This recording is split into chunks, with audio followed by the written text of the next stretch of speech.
Hello everyone, good morning, જય શ્રી કૃષ્ણ, જય સ્વામિનારાયણ, સીતારામ. અને કાલે કોઈએ મને કમેન્ટ કરી હતી કે હું જય જીનેન્દ્ર પણ બોલું, તો બધાને જય જીનેન્દ્ર. મારી ફ્રેન્ડ મોહીને બીરવા બંને ખુશ થઈ જવાના છે જય જીનેન્દ્ર બોલી એટલે. એ લોકો નોર્મલી જય જીનેન્દ્ર જ બોલે. અને એઝ વી ઓલ નોઝ કે ભગવાનના નામ જ ખાલી અલગ છે, ભગવાન એક જ છે. અને જો એ ભગવાનની મહેરબાનીથી છે ને આજે મસ્ત સૂરજ દાદાની મહેરબાનીથી સરસ મજાનો સની ડે છે. અને આપણો દિવસ એક થોડો બિઝી છે કેમ કે મારા નણંદ રહે છે અહીંયા નજીકમાં. તમે બધા ઓલરેડી એને વિડીયોમાં જોયા છે. એમના સાસુ સસરા બી આવ્યા છે, તો આપણે એને છે ને ડિનર માટે આજે બોલાવી લીધા છે કેમ કે એ લોકો છે ને નેક્સ્ટ મંથ જતા રહેવાના છે ઇન્ડિયા. તો કેવું કે વચ્ચે એકવાર આવ્યા હતા પણ આપણે એટલું કંઈ ખાસ નહોતું બનાવ્યું. ત્યારે આપણે હોળીમાં બધા ભેગા થયા હતા ઘરના અને જ્યારે પાણીપુરીનો પ્લાન કર્યો તો મેં બી તમે આગળના વિડીયોમાં જોયું જ હશે. તો અને એ ટાઈમે કેવું કે એમના સાસુ કોઈ રિલેટિવની ડિલિવરી આવી હતી, તો ત્યાં એ હેલ્પ કરવા માટે ગયા હતા. તેમના સાસુ હતા નહીં. તો આજે આપણે છે ને થોડું પ્રોપર રીતે જમવાનું બનાવી એ લોકોને બોલાવવાના છે.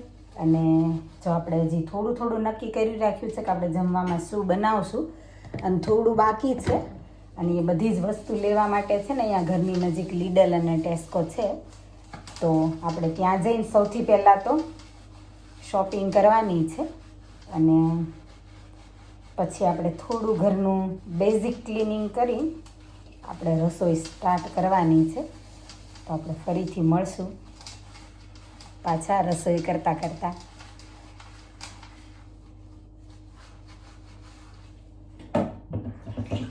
ખરેખર કુદરતથી મોટું કોઈ કલાકાર નથી. કેટલું સરસ લાગે છે આ ઝાડ, આખું ભરાઈ ગયું છે પિંક કલરના ફ્લાવરથી. અને નીચે આ ગ્રીન કલર, ગ્રીન અને પિંકનું કોમ્બિનેશન તો જો કેટલું સરસ છે. સ્પ્રિંગ સિઝન છે અત્યારે એટલે બધા ઝાડ ઉપર છે ને બહુ જ મસ્ત જો આવી રીતે ફ્લાવર આવી ગયા છે. આમાં પાન નથી ક્યાંય, પણ ખાલી ફ્લાવર જ છે. અને સામે જો આ ઝાડ પણ આખું ભરાઈ ગયું છે પિંક ફ્લાવરથી. આજુબાજુ ગ્રીનરી અને વચ્ચે પિંક કલરના ફ્લાવરથી ભરેલું આખું ટ્રી છે.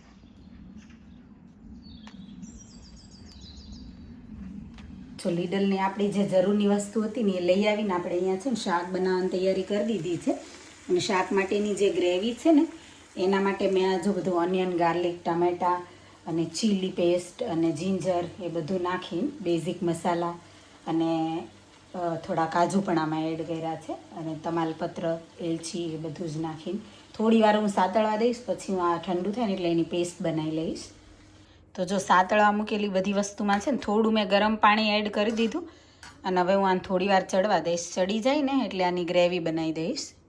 હવે જો અહીંયા છે ને દાળ ફ્રાયનું આપણે રેડી કરી દીધું છે ને આ બાજુ છે ને આપણે જે ગ્રેવી કરવા મૂકી હતી ને એ હવે ઠંડુ થવા મૂકી દીધું છે એક બાજુ ને એક બાજુ અહીંયા દાળ ફ્રાય માટે ઓઇલ મૂકી દીધું છે.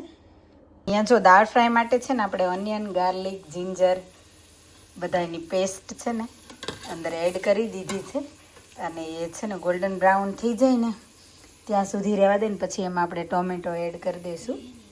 જો અહીંયા ઓઇલ હવે છૂટું પડવા માંડ્યું છે, તો હવે આમાં છે ને ટામેટા એડ કરી દઈશું.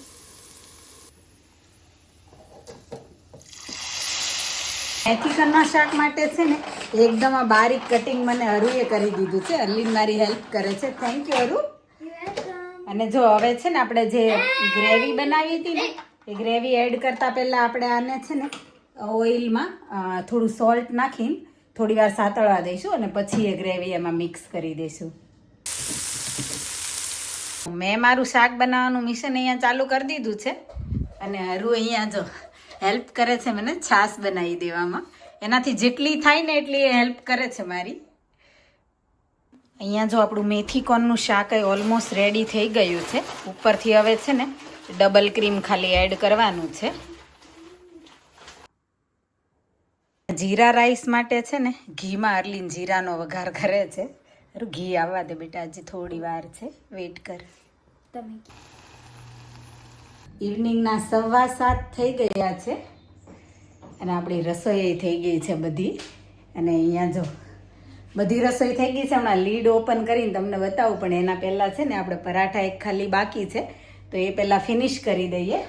જો વાસણનો ઢગલો, આ બધા વાસણ આપણે વોશ કરી દીધા, બધું જ થઈ ગયું. પ્લેટફોર્મ બધું ક્લીન થઈ ગયું. પરાઠા ખાલી બાકી છે. અને આજે આપણે છે ને ટ્રાયેંગલ પરાઠા નથી બનાવવાના, રાઉન્ડ જ બનાવવાના. હરલીનને ટ્રાયેંગલ ખાવા છે કેમ, તો એના માટે બસ ખાલી બનાવી દઈશું. બાકી Guys, I'm going to Devabati and see you just later. હા, હરલીન દીવાબત્તી કરેલી, દીવાબત્તીનો ટાઈમ થઈ ગયો છે ને, તો આપણે ટ્રાયેંગલ પરાઠા નથી બનાવવાના, રાઉન્ડ બનાવી દેવાના છે ફટાફટ. અને એ લોકોનો કોલ આવ્યો, એ લોકો થોડા લેટ થાય એમ છે, 8:30 થી 9 o'clock થઈ જશે, તો ત્યાં સુધીમાં તો આપણા પરાઠા બી બની જશે. બર્લિનનું છે ને ટ્રાયેંગલ પરાઠું રેડી થઈ રહ્યું છે. જો આવી ગયા છે મારા નણંદબા. હા, એ તો સારું જ કહેવાય ને. અહીંયા અમારો ગોટુ આવી ગયો છે. હા હા, જો તો મોજ છે. હા, આપણી ફૂલ ડીશ અહીંયા રેડી થઈ ગઈ છે. જો દાળ, મેથી કોર્નનું શાક, સલાડ, રાઈસ, મસાલા છાશ, પરાઠા, સમોસા, સ્પ્રિંગ રોલ. હવે પ્લીઝ કોઈ એવું ના કહેતા કે તમને આ વસ્તુ નથી ભાવતી, કેમ કે આજે બહુ જ મહેનત કરી છે. તો જેને ભાવતી હોય એ આવે જમવા. આપણું ડિનર ફિનિશ થઈ ગયું અને time for ice cream.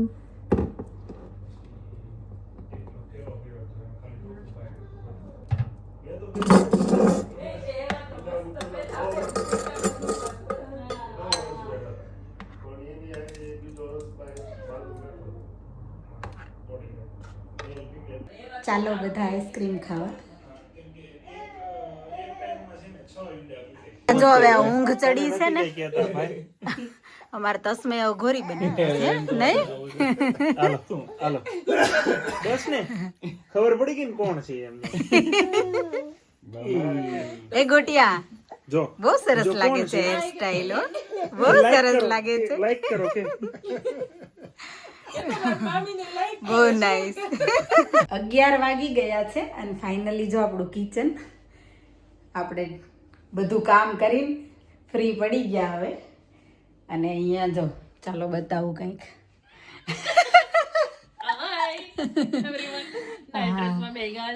Night dress પહેરીને જો તૈયાર થઈને બેસી ગઈ છે મૂવી જોવા માટે. અને અહીંયા જો મૂવી સર્ચ થઈ રહ્યું છે. હવે ખબર નહીં એ કયું મૂવી કરે. એને યાદ કરાવ્યું તો મેં કીધું હા ચાલુ કર, મારે તો ઓફ છે, તારે કાલે જવાનું છે તો મૂવી જોઈ લઈએ. જોકે મારે વહેલા જ ઉઠવાનું છે, અરુને સ્કૂલ છે એટલે. હા, તો તમને બધાને ભાખરી બનાવી દેવા માટે, તને, નિલેશને, અરુને. હા, ડ્યુટી બરાબરની મને મળી ગઈ છે.